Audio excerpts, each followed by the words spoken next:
I have a dear friend J'ai un bon ami, un professeur d'université brillant à la retraite, auteur prolifique et disciple engagé de Jésus-Christ.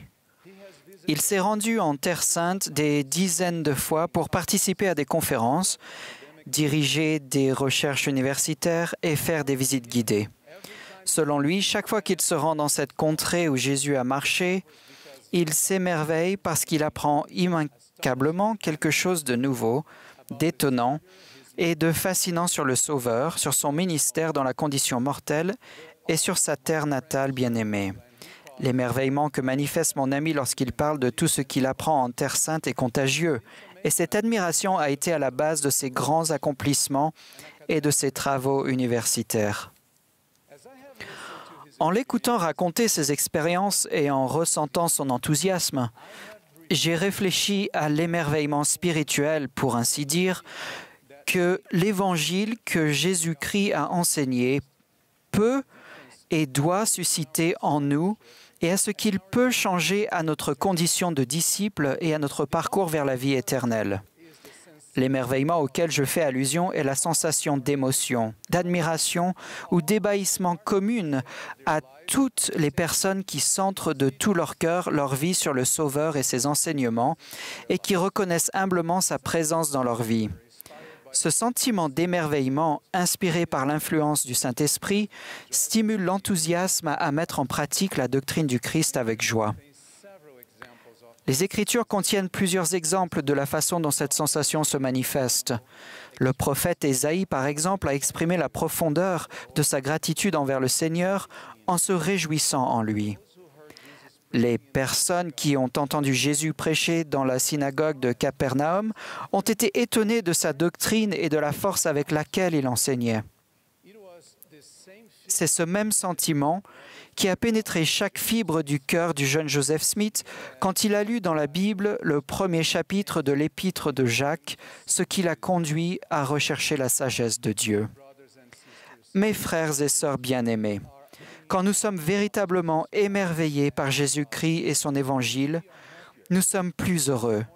Nous avons plus d'enthousiasme pour l'œuvre de Dieu et nous reconnaissons la main du Seigneur en toutes choses. En outre, notre étude des paroles de Dieu est plus enrichissante, nos prières plus sincères, notre culte plus respectueux et notre service dans le royaume de Dieu plus diligent. Toutes ces actions concourent à ce que l'influence du Saint-Esprit soit plus fréquente dans notre vie. De ce fait, notre témoignage du Sauveur et de son Évangile est fortifié. Nous gardons le Christ vivant en nous et nous vivons enracinés et fondés en lui et affermis par la foi, abondants en actions de grâce. Lorsque nous vivons de cette manière, nous devenons plus résilients spirituellement et nous sommes protégés contre le danger de tomber dans le piège de l'apathie spirituelle. Cette apathie se caractérise par la perte graduelle de notre enthousiasme à nous engager pleinement dans l'Évangile du Seigneur. Cela commence généralement quand nous avons le sentiment d'avoir déjà obtenu toutes les connaissances et toutes les bénédictions nécessaires à notre vie, à notre bonheur dans cette vie. Cette complaisance, pour ainsi dire, nous conduit à considérer les dons de l'Évangile comme acquis et à partir de là, nous courons le risque de négliger à la fois notre immersion régulière dans les principes de base de l'Évangile de Jésus-Christ et les alliances que nous avons contractées. Il en résulte que nous nous éloignons progressivement du Seigneur, ce qui affaiblit notre capacité de répondre à l'invitation « Écoutez-le » et nous devenons indifférents et insensibles à la grandeur de son œuvre. Des doutes à l'égard des vérités que nous avons déjà reçues peuvent entrer dans notre esprit et notre cœur, nous rendant vulnérables aux tentations de l'ennemi. Le pasteur Hayden Wilson Tozer, écrivain de renom et vaillant chrétien, a écrit « La complaisance est l'ennemi mortel de toute progression spirituelle. » N'est-ce pas exactement ce qui est arrivé au peuple de Néphi peu après la naissance du Christ? Il commença à être de moins en moins étonné devant un signe ou un prodige venu du ciel, doutant de tout ce qu'il avait entendu et vu. C'est ainsi que Satan lui aveugla les yeux et l'entraîna à croire que la doctrine du Christ était quelque chose d'insensé et de vain. Frères et sœurs, dans son amour parfait et infini, et connaissant notre nature humaine, le Sauveur a établi le moyen qui nous permet d'éviter de tomber dans le piège de l'apathie spirituelle. L'invitation du Sauveur nous donne une vision plus large, en particulier quand on considère la complexité du monde dans lequel nous vivons. Apprends de moi et écoute mes paroles. Marche dans l'humilité de mon esprit et tu auras la paix en moi. En acceptant l'invitation du Sauveur, nous montrons notre humilité, notre désir d'être réceptif à ses instructions et notre espoir de lui ressembler davantage. Cette invitation inclut également de servir le Seigneur et les enfants de Dieu de tout notre cœur, de tout notre pouvoir, de tout notre esprit et de toutes nos forces. Bien sûr, au cœur de nos efforts sur ce parcours, il y a les 2 grands commandements. Aimer le Seigneur notre Dieu et aimer notre prochain comme nous-mêmes.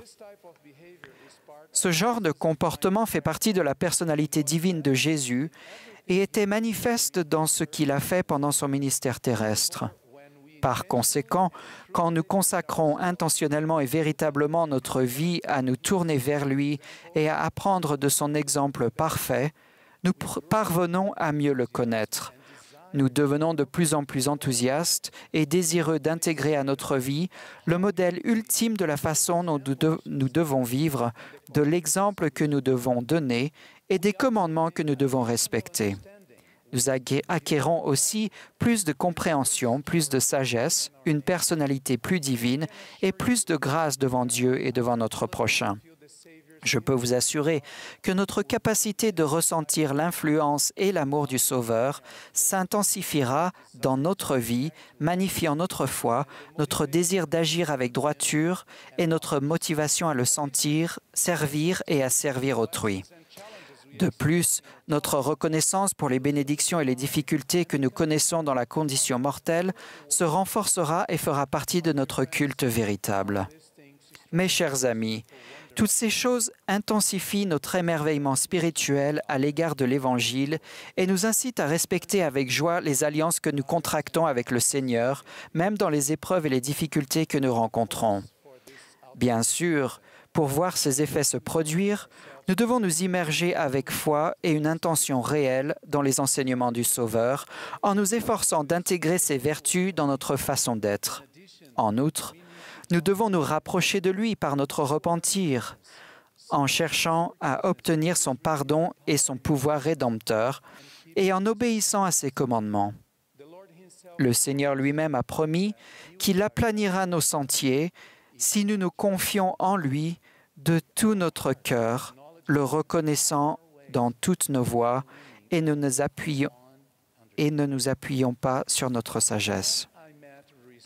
Wes, un homme dont j'ai fait la connaissance récemment et qui est à la conférence aujourd'hui, a accepté l'invitation du Christ à apprendre de lui et de son Évangile et a commencé à éprouver de l'émerveillement à l'égard de son amour après s'être éloigné du chemin des alliances pendant 27 ans. Il m'a raconté qu'un jour,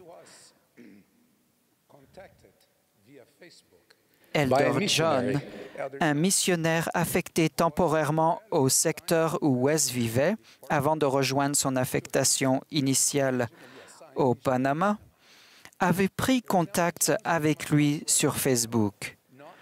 Quand Elder Jones était tombé sur le profil de Wes, ne sachant pas d'avance qu'il était déjà membre de l'Église, il avait senti l'inspiration du Saint-Esprit et avait su qu'il devait immédiatement prendre contact avec lui.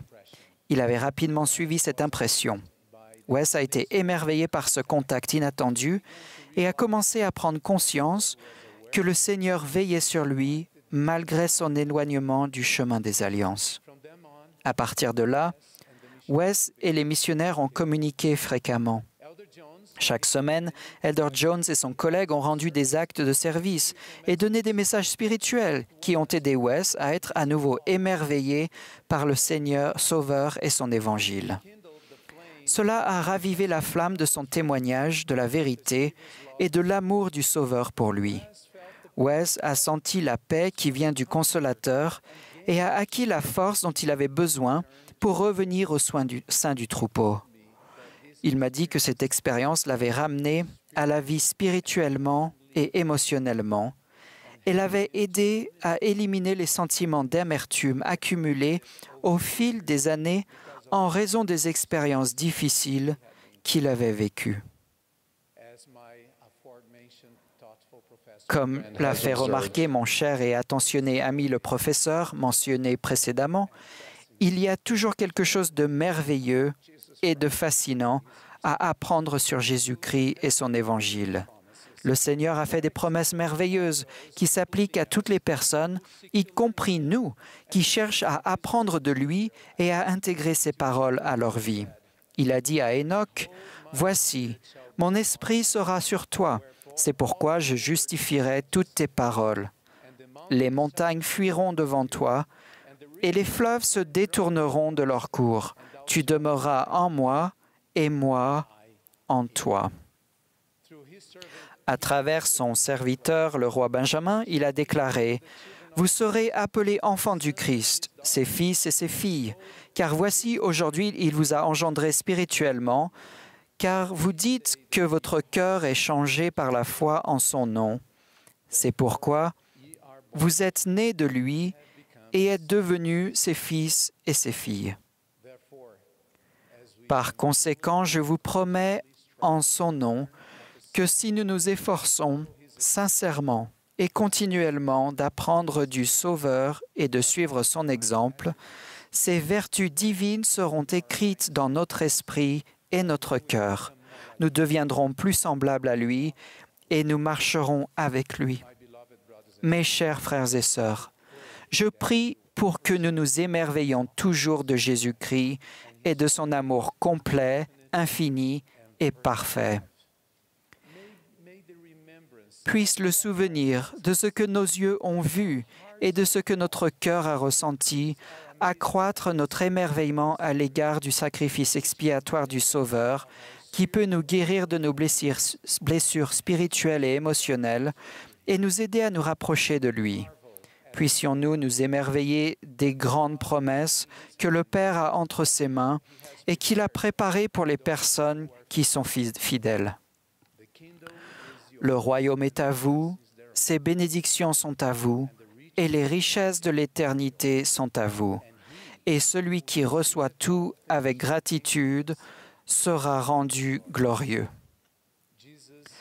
Jésus est le Rédempteur du monde et cette Église est la sienne. Je témoigne de ces vérités au nom de notre Sauveur, Jésus-Christ, ce nom sacré, sublime et qui suscite l'émerveillement. Amen.